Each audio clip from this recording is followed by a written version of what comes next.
Pushkin.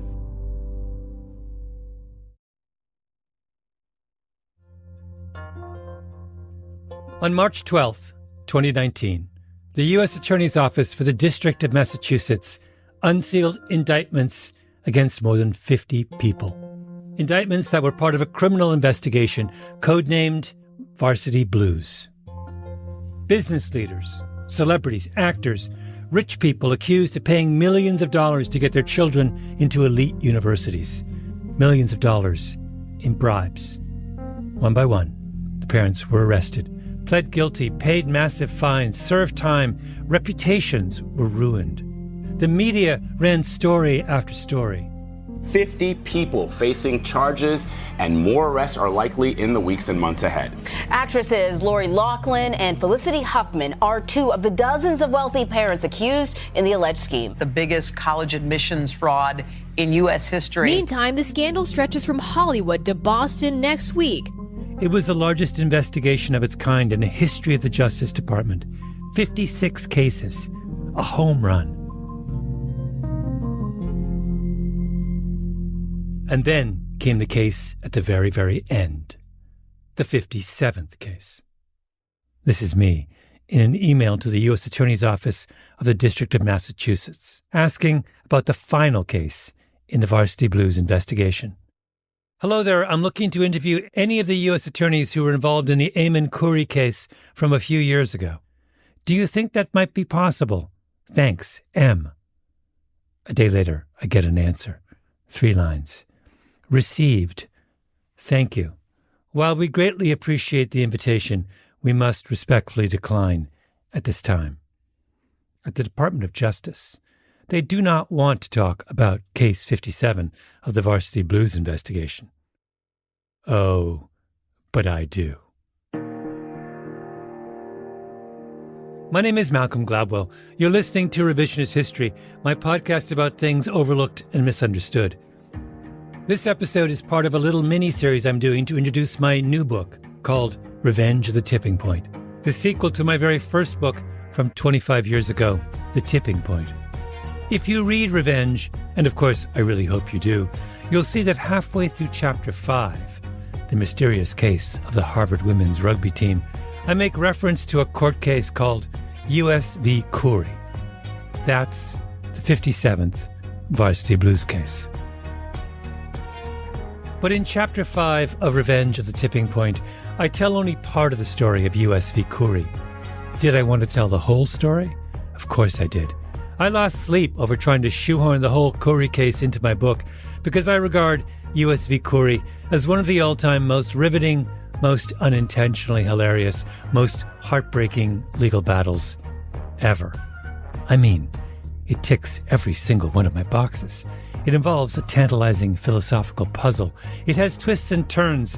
It makes elite schools look absolutely ridiculous. And if you are a regular listener to this podcast, you know how happy that makes me. Not to mention, it features a cross-examination so brutal that, fair warning, if you are triggered by a defense attorney disemboweling a witness in open court, you should probably turn this off right now and switch to something safe like Joe Rogan.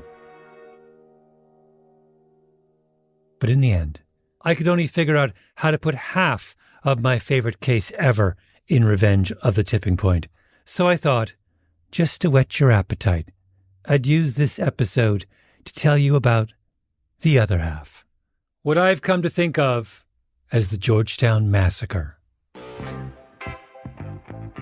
I was actually in Boca Raton on vacation with my family when I first heard about the Khoury case. My cousin Kyle mentioned it to me in passing, and I was a bit bored, needed something to read, so I ordered the trial transcripts. 1,200 pages. Started reading them over breakfast. Breakfast led to lunch, lunch to dinner, then all day the next day. The lazy river was put on hold. I sat poolside, oblivious to the children squealing happily around me. The case centered on a very rich man named Eamon C. Khoury, who is the son of an even richer man, Eamon J. Khoury. So if you look across industries, my background is private equity. Khoury Jr. didn't want to talk to me, but I wanted you to get a sense of his voice. So here he is, speaking on a podcast called Michigan Reimagined. One of his current projects is disrupting the trailer park business. If you look across industries from pacemakers to automobiles to jet airplanes to helicopters to computers, the only industry that hauls materials and men to locations is the home building industry. The home building industry is archaic in its approach. Khoury is in his 50s, graying nicely at the temples, a long, narrow face framed by a pair of exuberant ears, a man who takes care of himself. And his great passion is tennis. He played varsity tennis at Brown University. He played at the country clubs of Palm Beach and Cape Cod. He played with his kids. Something about hitting a round, fuzzy ball over a net clearly made him very, very happy. And what he really wanted was his oldest daughter, Catherine, to play tennis in college just like he had. So one day, back in 2014, Eamon Khoury goes to his college reunion and has a boozy dinner at the Capitol Grill in Providence with his old teammates from the Brown tennis squad, one of whom is Gordon Ernst, a.k.a. Gordy, who was then the tennis coach at Georgetown University. Gordy Ernst was not yet notorious, but after the launch of the Varsity Blues investigation, he would be. The U.S. Attorney's Office for the District of Massachusetts, on the occasion of Gordy's sentencing hearing, said this about him. Mr. Ernst was one of the most prolific participants in cheating the college admissions system. He put nearly $3.5 million in bribes directly into his pocket and sold close to 24 slots at Georgetown to the highest bidder. And according to the U.S. Attorney's Office, one of those 24 slots on the Georgetown tennis team was sold at the Boozy Brown reunion dinner to Eamon Khoury on behalf of his daughter, Catherine. Gordy went down, and he brought his old teammate with him. Case number 57. Midway through my long days in Boca, devouring the trial transcript, I realized that Khoury's lawyers were based just down the road. So I called them up. I said, "I'm in Boca. I'm up to page 1100. They said, "Come on down." And I made a beeline for Miami. Met up with Roy Black, his partner Howard Shrebnick, and their two longtime partners. Big shiny office tower, conference room, stacks of documents on the table. That's Maria. Hi. So, Roy Black is tall, slender, austere, almost 80 years old, an apex legal predator, completely and utterly intimidating. His nickname is the Professor. Howard Shrebnick is much younger. He looks like he's in a 1980s hair metal band. He races motorcycles around Miami in the early morning hours. Oh, I nearly forgot to mention. We'll hear argument next in Case 14-419, Luis versus United States. Mr. Shrebnick. Thank you, Mr. Chief Justice, and may it please the Court. Howard has also argued two cases before the Supreme Court. Howard is the intellectual, does all the legal work as well as working on the facts, but I leave for him all that kind of stuff. That's the great thing about the way that we work. And he'll read cases all day and all night, and his only dream in life is if the case can go to the Supreme Court. But I'm trying to make sure it doesn't go into appeals by winning the trial. And Roy began by telling me what Eamon said when they first talked about the case. He said, when he came here, said, "I want to go to trial. I don't want to take a plea. I don't feel that I did was a crime." Now, maybe people will disagree with the way I did it, and of course, that I did it a stupid way, that it makes it look bad and all of that. But I don't feel I committed a crime, and I think it would be against my own integrity if I went in there and pled guilty just to get a shorter sentence. And if they give me a longer sentence, so be it. I would rather have my day in court, let a jury make the decision. And what I want to do, and this is about 6 to 7 months before his trial, he said, "Are you willing to take the case with an agreement you're going to go to trial?" I said, "Yes, that's what we do." A little digression. Many years ago, I went hiking in Portugal with a good friend of mine whose dad was very wealthy. and we got lost. And I said to her, "Are you worried?" And she said, "No, because I have the number." And I said, "What's the number?" And she said, "Oh, my dad has these ex-Mossad guys on retainer, and if you're ever in trouble, you call them, and they come and get you." Mossad, Israel's secret intelligence service. It is entirely possible she was pulling my leg. I don't know. So why am I telling you this? Because Roy Black and Howard Shrebnick are the legal version of those ex-Mossad guys. If you are a very rich person in America and you find yourself in a great deal of legal peril, your best bet is to call on the offices of Black and Shrebnick. We're going to be spending a lot of time with Roy and Howard over the course of the next 2 episodes. Oh yeah, I'm doing 2 episodes on the Georgetown Massacre, and there will come a point when you will ask yourself, is Malcolm Gladwell totally in the tank for the law firm of Black and Shrebnick? And the answer is, of course I am. Wait, where were we? Oh yes, Eamon Khoury is charged and indicted. 1 count of conspiracy to commit mail fraud, 1 count of bribery. He retains Roy Black and Howard Shrebnick, and he decides that he's not going to take a plea. Now, understand that everyone else charged in the Varsity Blues investigation, all 56 of them, pled guilty. The famous actresses Felicity Huffman, Lori Loughlin, folded their cards, paid a fine. Some of them did short stints in prison. How could they not? They were caught paying money under the table to college coaches to pretend that their kids could play sports when they actually couldn't. And why? So their kids could get into a school that they otherwise could not. That's illegal, right? You know, bribe is one of those basic crimes, kind of like murder, theft, rape, by which I mean not that it's as grave as that, but it's one of those crimes that are in criminal law scholars call malum in se, meaning the earliest crimes, the ones conduct that was immoral, and that's indisputably immoral. That's why it became immediately part of every criminal code going back, I don't know, probably Hammurabi's days. This is Leo Katz, professor of law, University of Pennsylvania. In the midst of my infatuation with U.S. v. Khoury, I asked one of the country's leading legal experts to read up on the case so I could ask him questions about it. And then, of course, there are crimes that they're called malum prohibitum, like, not registering for the draft or selling illegal drugs or even not paying taxes, which only became crimes because we decided to make them that. Katz's point is that we expect to have arguments and complications and gray areas about malum prohibitum, the made-up crimes, but not malum in se, the indisputably immoral acts. Those are supposed to be open and shut. For Eamon Khoury to say, "I'm going to fight this bribery charge, I don't think what I did was wrong," was an act of extraordinary audacity, bordering on just plain foolishness. He decided to be Don Quixote and tilt at the windmill that was the U.S. Attorney's Office of the District of Massachusetts. So he came to the same conference room I was sitting in to ask for help. So that's really what happened. He wanted to have a trial, and we said, yes, we will do it and dedicate ourselves to get ready for this case. And that's how it started. So when you have a case like this, you must have a kind of gut instinct about whether it's winnable at the outset. So I'm curious about what your...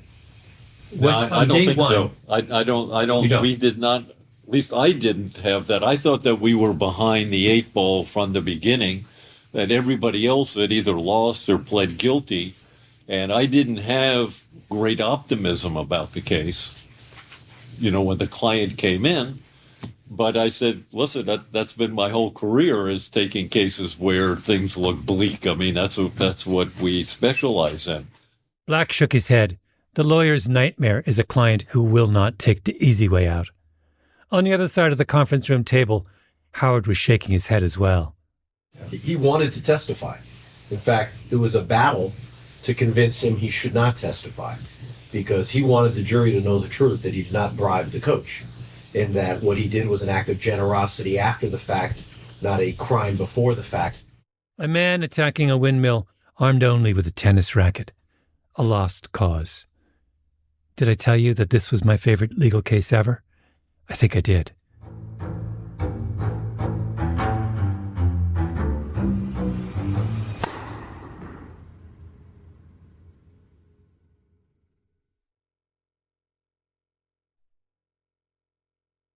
The first witness for the government was a man named Timothy Donovan. He was one of the former Brown tennis players who attended the fateful dinner at the Capitol Grill. He now runs a tennis academy in Milton, Massachusetts. There's no tape of the trial proceedings, but we've recreated testimonies for you using two loyal members of the greater Pushkin community, Dax Shepard and Britt Marling. Here's Britt as one of the prosecutors examining Donovan, as played by Dax Shepard. Are you familiar with the defendant, Eamon Corey? I am. How do you know him? We were teammates on the tennis team at Brown University in the late 80s. Did there come a time when you entered into an arrangement with the defendant concerning his daughter? Yes. What was the nature of that arrangement? The nature of it was I was going to help facilitate a deal where the defendant would pay $200,000 in cash in exchange for a recruiting slot at Georgetown University.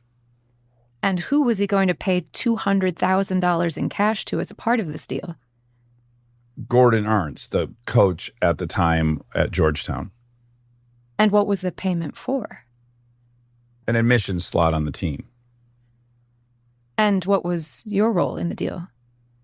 I was essentially the middle person to help with communication back and forth between Gordy Ernst and Eamon Corey. Was that payment made? It was. By whom? By Eamon Corey.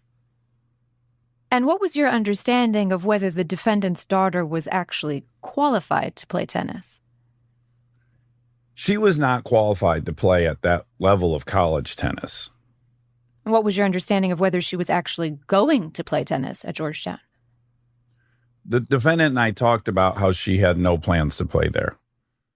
To be specific, Donovan went to Corey's house on Cape Cod, picked up a brown paper grocery bag with $180,000 in cash, got $20,000 for himself, and delivered the package to Gordy Ernst's wife, who stashed it in his safe deposit box.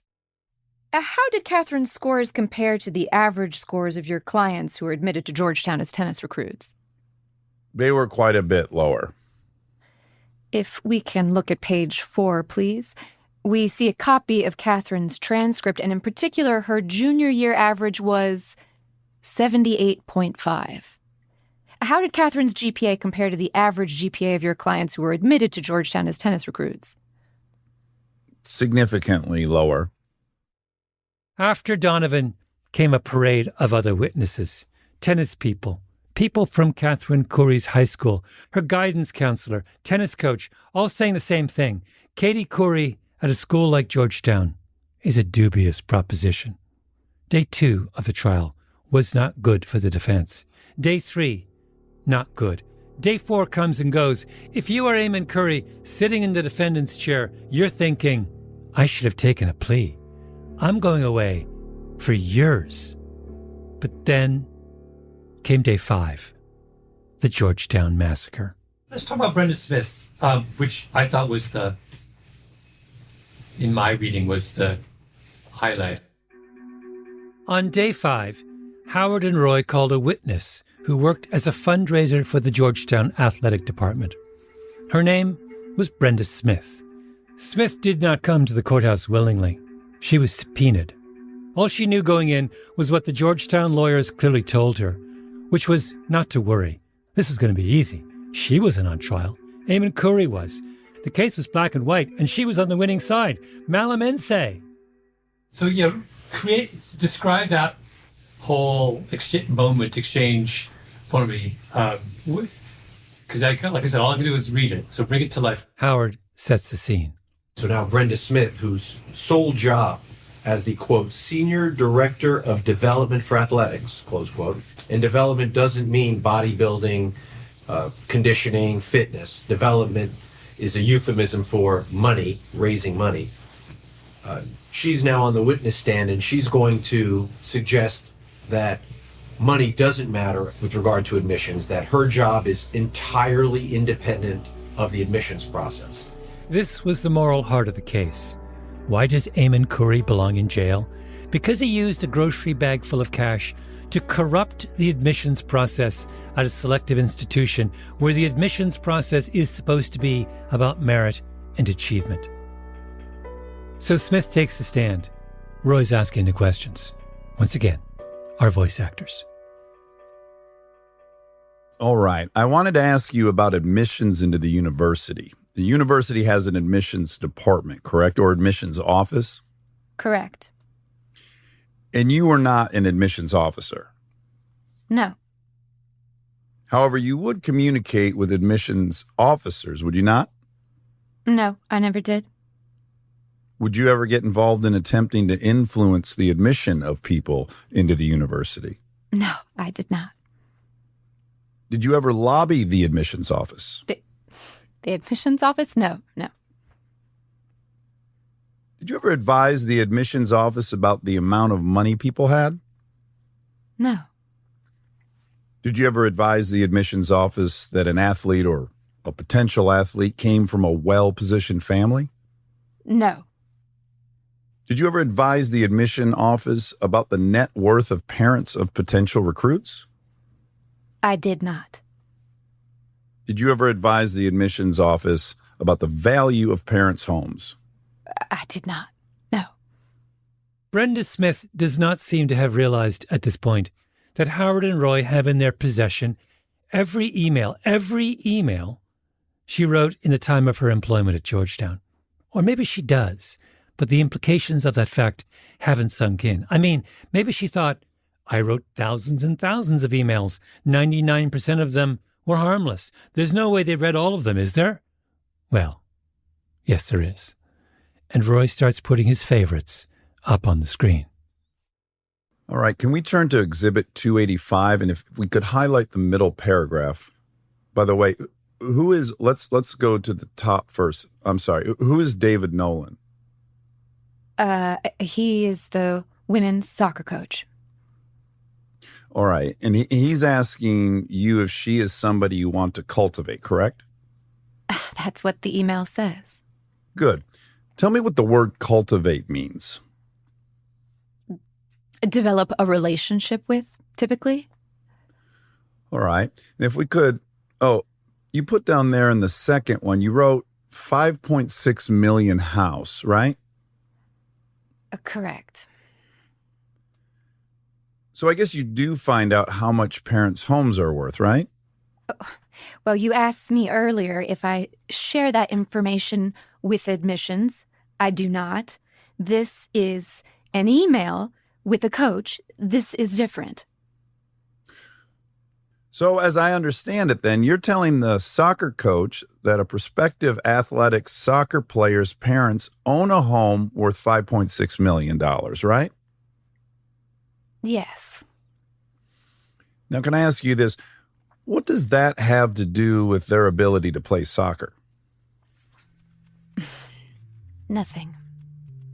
Does that have something to do with the ability to get them to donate money to the soccer team? No, it's simply the part of the family relationship that I would be interested in. The trial had ended well over a year before I met with the Khoury defense team, but everyone in the conference room that day, Roy, Howard, and their two partners, Jackie Perchek and Maria Neira, remembered the key moments perfectly. Something would come up in our conversation. They would pick up one of the stacks of transcripts on the table and just start reading. One of the coaches writing to Brenda Smith. The coaches will have to recruit really rich kids who can play. Yeah, I remember that one, yeah. Well, yeah. Rich kids who can play. Yeah, okay. The beauty of it is that before you got to the email, Roy would say to the witness, and did you ever get an email where somebody would tell you that you need to recruit really rich people? Of course not, Mr. Black. Oh. Brenda Smith writing to the swimming coach in an effort by Brenda Smith to get the swimming coach to recruit the student, quote, "This is a family who may not have 7 figures, but definitely 6 figures." And Roy says, anything in there about the splits the times in the 100-yard dash. Look, on the lacrosse team, of course, our case was about tennis, but it was institutional. Quote, I'm checking on this potential recruit, one of my $500,000 donors, and next I'm working on a $500 million plus. 500 million. Yeah. And so Brenda Smith writes back, so if the student is in your ballpark at all, ... So wait, describe Brenda Smith to me during that testimony. What's she doing? How is she dealing with this? She was sort of befuddled, as I recalled. Yeah, another example of someone just denying what was obvious, losing credibility as she's sitting on the witness stand to try to pretend as if wealth did not affect the admissions process. Look, they didn't want to ever admit that money influenced admissions. Yeah. They will never admit that. Even no matter how many emails we show them, they would still not admit it because they knew they could not admit that. They thought that would infect the integrity of the school. Is she defiant or humiliated or defensive? No, she wasn't defiant. As I said, she was more befuddled, like, why am I here? And I don't really want to be here, but it's like they told me to show up, so here I am. What Georgetown's mission was at the trial, to say that development is separate from admissions. That was their whole theme, is that we admit people, but it has nothing to do with money. Sure, we'll ask for money later, but there's no connection between the two.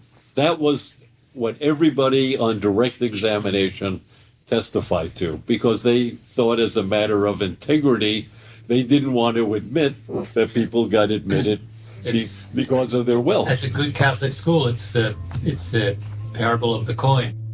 And Jesus, answering, said unto them, Render to Caesar the things that are Caesar's, and to God the things that are God's. And they marveled at him. Render to development the things that are development, and to admissions the things that are admissions. And finally, we come to my favorite email. It's from Gordy again, Gordon Ernst, Eamon Curry's old tennis teammate, to Brenda Smith. You can imagine how much our apex predator is enjoying this moment. Now let me show you. He sends you this email in which he says, no idea if he has dough or not. He struck me as a bit of a tire kicker, but who knows, sometimes those are big hitters. Now, why in the world would he be asking you or telling you he has no idea if the kid has money? I don't know. I don't know what this term is about. You responded, he has no money at all, right? I do say that. Why would you be telling that describing a potential recruit like that to the tennis coach? Well, I believe because I was trying to get him back on track. If you see his previous comment, it was about money, and I was trying to talk to him about whether or not this kid was a recruit. The previous emails are about this parent wanting to hold his kid out of college for a year to do a gap year, but with the hopes that the kid would be able to play for Gordy, and I was trying to get to the heart of the conversation, looks like, which is how he would not be a recruit. But your actual statement is, he has no money at all. Show me the money. That's a joke. Like, that was a joke in our office. Show me the money. Show me the money. Like, it was just a joke in the office. And then you end it by saying, he sounds dreadful. Yes, I do. Why would you say that? I don't know. Oh dear.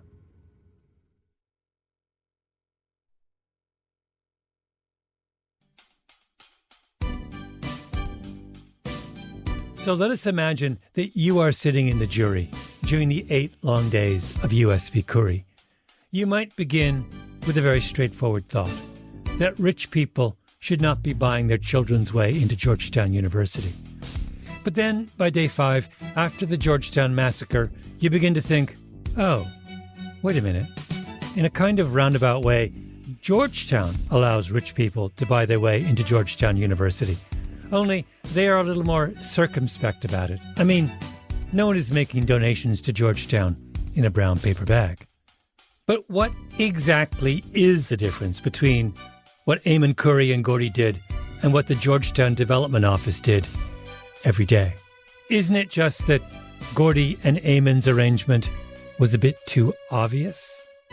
This was the point that my legal expert Leo Katz made. Katz suggested a hypothetical scenario to make sense of this. Suppose that after that boozy dinner at the Capitol Grill, Curry and Gordy had gone to a lawyer. And the lawyer said to Gordy, you should start a tennis camp. And the lawyer says, you could just, charge an arm and a leg, or maybe sort of a sliding scale for getting admitted to the tennis camp. And then you predominantly choose people from your tennis camp to be admitted. Which you could justify, right? You've seen them play. You know their strengths. And if you do it that way, then it's I think you ought to be okay. And then the puzzle arises, well, gee, if it could have been done that way, but just happened not to be done that way, they did it in a more direct way with the paper bag, what's the big deal? It comes to the same thing. Wait, Leo, you're missing one component, though, which I'm curious what you make of this. I would add a third if I was him. Yeah. I would say, and the goal of my tennis camp is not to produce elite tennis players, but to instill in the campers a love of the game and to build character among those, who have chosen tennis. I mean, if he does You're much better at this than I am. I mean, I just... that's right. I think he'd want to get a lawyer, and the lawyer would probably want to bring in a PR person who can then add some. But he just needs to be frank about the fact he's not interested in turning out Roger Federer. That's not what this camp is about. That's important to specify that. No, your objectives. That makes it even easier, because then you bypassing people who are maybe better tennis players then becomes particularly unobjectionable. In the evening, after we've hit backhands for 2 hours, we'll sit and we'll discuss great works of legal philosophy, such as books written by Leo Katz. The patron saint of this particular arrangement. Yes. That would work. This is the hypothetical scenario that would have saved Gordy Ernst and Eamon Curry. A tennis camp. But wait. Gordy Ernst actually had a tennis camp. Yeah. We know he has one. He's running at the Georgetown. And the arrangement he has with the university is that he was running it on university property during the summer, and he was allowed to keep 100% of the proceeds from the camp. That was, so they had signed off on that. Wow, the 100% makes it particularly interesting. And the other thing that's fascinating is that in all aspects of the decisions about who to admit, both to his tennis squad, but also his camp, he has discretion. The university is not interfering in a substantial way with either of. If he wants someone on his tennis team, he gets them on his tennis team. Definitely in his summer camp, he gets to admit absolutely whoever he wants. So say Gordy Ernst made it clear that he wasn't actually trying to recruit great tennis players. Then wouldn't the crime of letting someone on the team who wasn't a great tennis player look less and less like a crime? As I was talking to Leo Katz, I suddenly remembered, there was an email on this right in the middle of the Georgetown massacre. It's about a big-time Georgetown donor who has a friend who has a kid who likes to play tennis. Roy made a meal out of this one while examining Brenda Smith. And then it says, his good friend and a well-positioned family. What does that mean, a well-positioned family? I think it means that the family has the potential to be donors should they become involved with the university. All right. And what they're saying here is that the person wants to come to the campus and meet with Gordon Ernst, correct? That's what it says. You tell Gordy Ernst that, but if he is in the ballpark, it wouldn't hurt us. Now, does that mean that it wouldn't hurt us to recruit the person? No. Gordy is asking me if I want him to meet with the kid, and so I'm saying it wouldn't hurt us if he met with him. And what he responds to you, another mediocre player, that is my strike zone. What is he telling you there? That his team is not a very well-performing team. Gordy, you idiot. You could have made all this go away so easily. And that's what I have to imagine the jury is thinking. Why are we going through all this trouble? Sitting here for the better part of 2 weeks to stand in judgment of two people who were just too stupid to conduct their business with the right number of nudges and winks. The Georgetown Massacre was when the first cracks appeared in the government's case. And then the whole thing goes south. Because right after Brenda Smith is disemboweled on the stand, Howard and Roy call a mystery witness. And the mystery witness has a very big surprise for the prosecutors of the District of Massachusetts. That's next week in part 2. In terms of poise and speaking, she had such authenticity. She came across very well as a witness. Revisionist History is produced by Nina Bird Lawrence with Ben Dadaf Haffrey and Lucy Sullivan. Our editor is Karen Shakurji, fact-checking by Sam Russick. Original scoring by Luis Guerra, mastering by Echo Mountain, engineering by Sarah Bruguera and Nina Bird Lawrence. Production support from Luke Lamond. Our executive producer is the incomparable Jacob Smith. Special thanks to Sarah Nix. Voice acting by Dax Shepard and Britt Marling, who had so much fun working together on our Little Mermaid episodes a few seasons ago that they re-upped for another tour of duty. I'm Malcolm Gladwell.